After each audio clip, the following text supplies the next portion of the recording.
Hello and welcome to my meditation. My name is Debra Baker and I am delighted that you have joined us for the last meditation of 2024, and I think this meditation is going to be timeless, so I would imagine you might want to bookmark it. It's just, the coincidence, the synchronicities. So I have the crud. I'm sure you hear it in my voice, sorry. And I chose this music from Liquid Mind, and it's musical healthcare.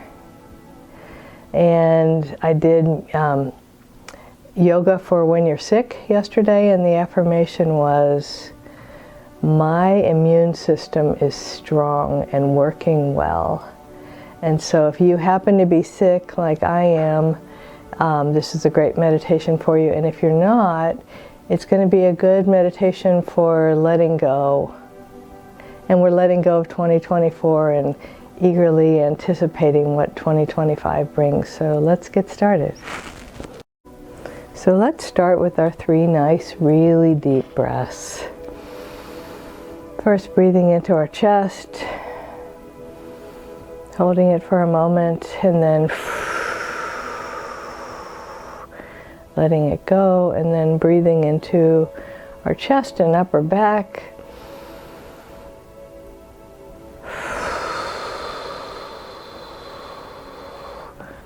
And now taking the deepest breath you've taken all day.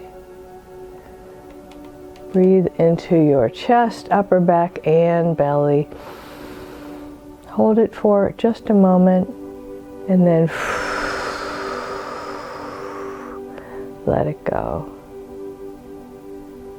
So we know that everything is in divine order. Everything is working out according to plan.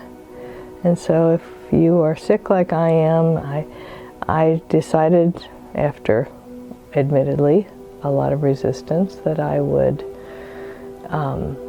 just let it go and just go with it and recognize that my nose is going to run and I'm going to cough sometimes, and it just takes its course as life takes its course. And if you still have your eyes open, let me just apologize for my sad tree, because it was decorated originally by 4 delightful grandchildren between the ages of 3 and 11, and then undecorated by several more and my dog. So if there are big gaps in ornaments, that's to their credit. I put all completely unbreakable ornaments on, because again, that non-resistance, why fight it? Just let them pull the ornaments off the tree and, put them back on, or get other ones to put it back on as it works out. And if they break, they break. Anyway, getting back. So let's relax our bodies. And we're just going to sink down into whatever we're lying on, sitting on. And just imagine all these little trapdoors where your body is touching the floor, the sofa, the chair, the bed, the pillow. And just take a deep breath, hold it for a moment, and then imagine all those trapdoors opening, and all that stress and tension just draining out, just releasing, letting it go. Our bodies are miraculous in that they heal themselves.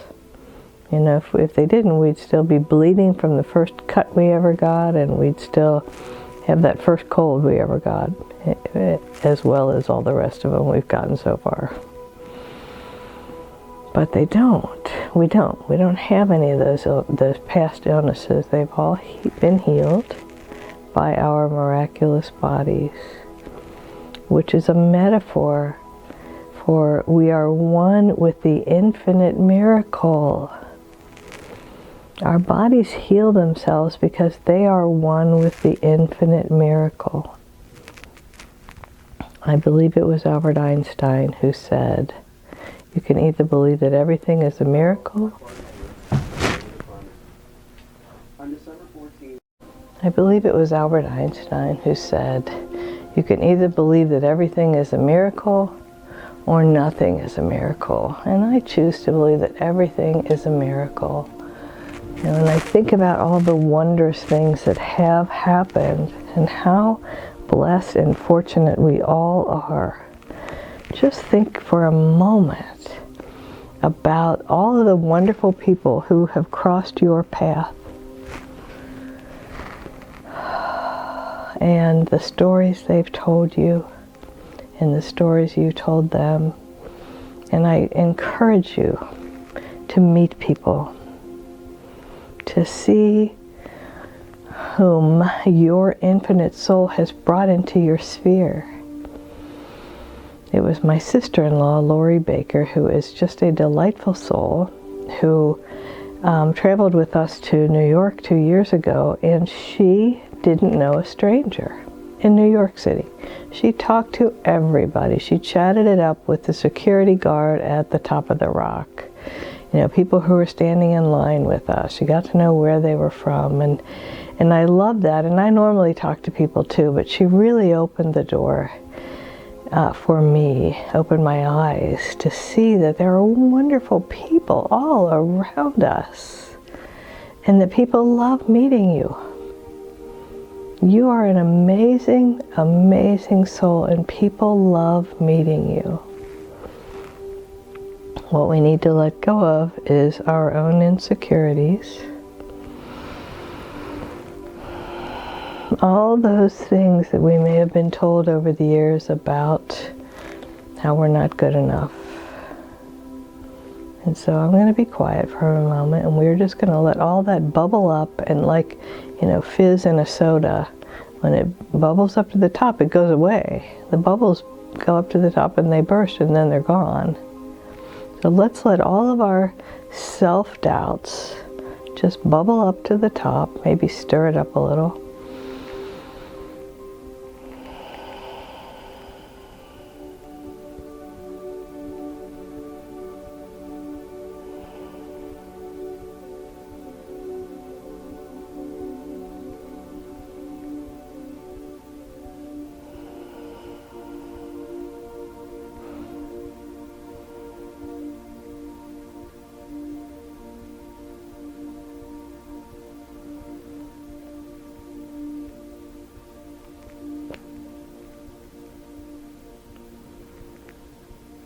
And just know, when we allow ourselves to align with the infinite miracle, guess what happens? Miracles flow in, through, and as us.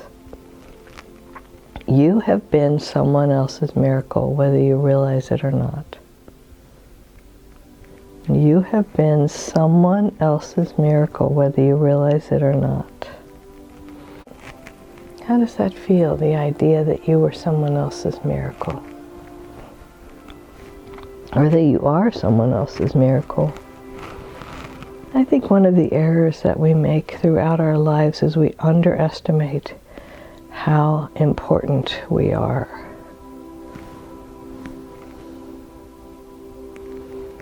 I realize now how much my family looked forward to my coming home for the holidays or whenever, when I was in college. I didn't realize it at the time. And my mother discouraged any sense of feeling good about yourself, so she never let me know. You know, and that's her stuff, and that's okay. But I missed it then. And I get it now. And I encourage you to realize how important you are to those who love you. Much more so than you think.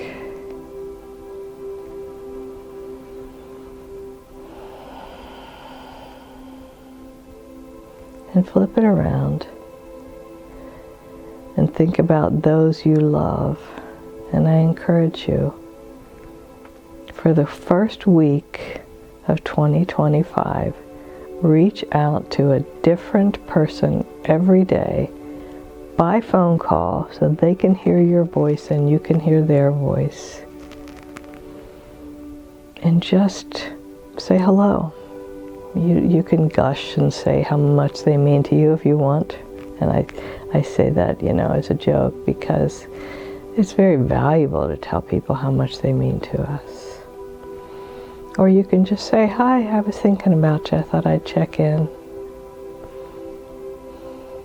And there's this wonderful synchronicity of the universe that when you think you are thinking about someone else, they are probably thinking about you too.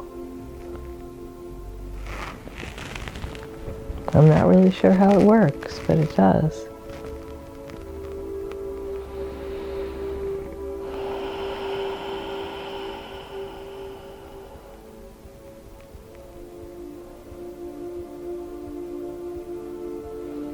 And so let's take a moment as we're getting into this meditation, and which they're not that long, so we don't have that much time left, to just think about all of the energy, the accumulated energy from 2024.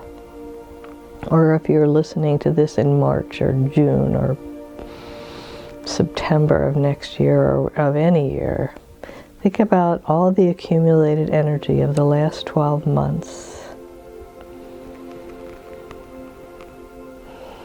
And just imagine it all kind of like piling up in a bucket.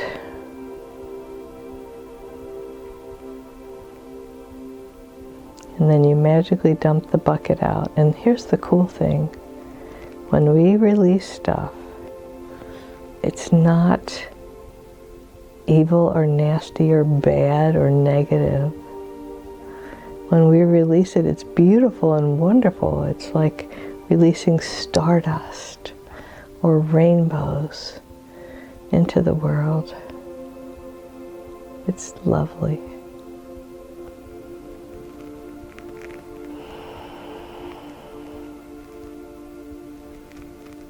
So just let it go. If you've ever participated in a burning bowl ceremony, and they're very cool, maybe I'll record one sometime.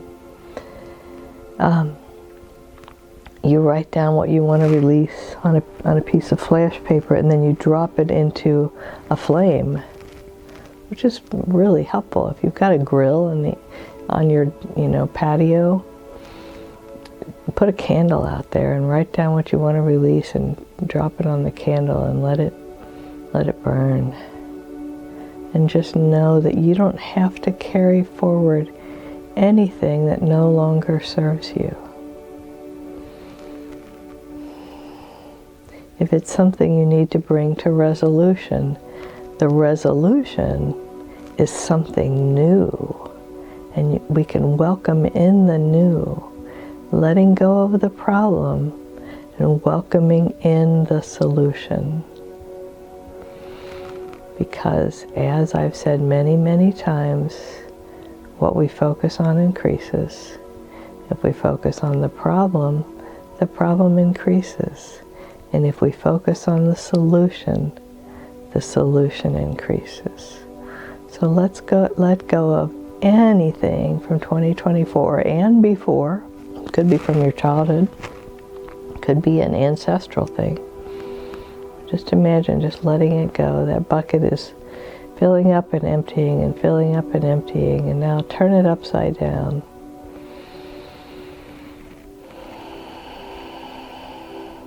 And feel that sense of freedom.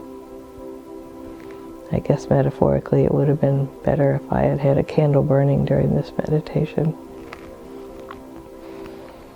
And now let's think about 2025. And I will start the year out with things like this, but just for a moment, let's ask the universe, what is mine to know for the year ahead? What is mine to know for the year ahead?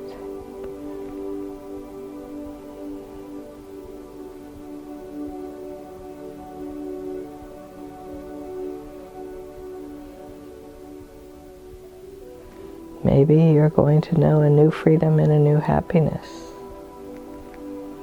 Maybe you're going to find joy where you never imagined you would find it. Let's focus on all the wonderful possibilities.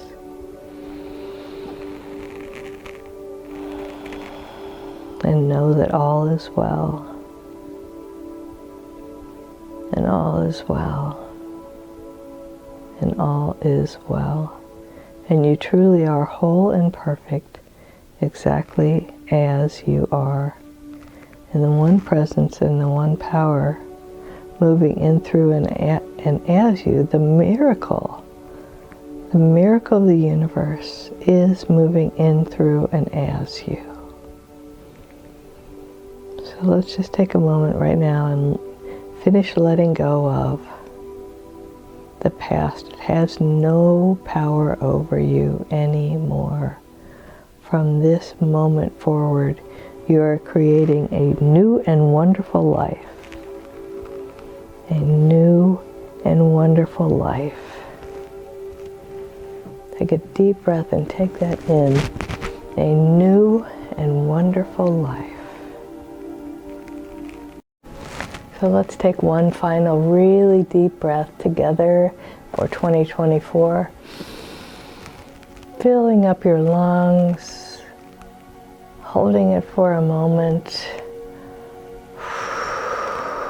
releasing it very slowly and deliberately, releasing the past and any hold it may have had over you, and being open to all of the blessings, all of the wonder, all of the newness, and all of the miracles of 2025. So again, let me remind you that you are right now, right in this moment, whole and perfect, exactly as you are, in the one presence and the one power moving in, through, and as me, healing all of us, honors and blesses the one presence and the one power, the miracle of the universe moving in, through, and as you. Namaste. Happy New Year.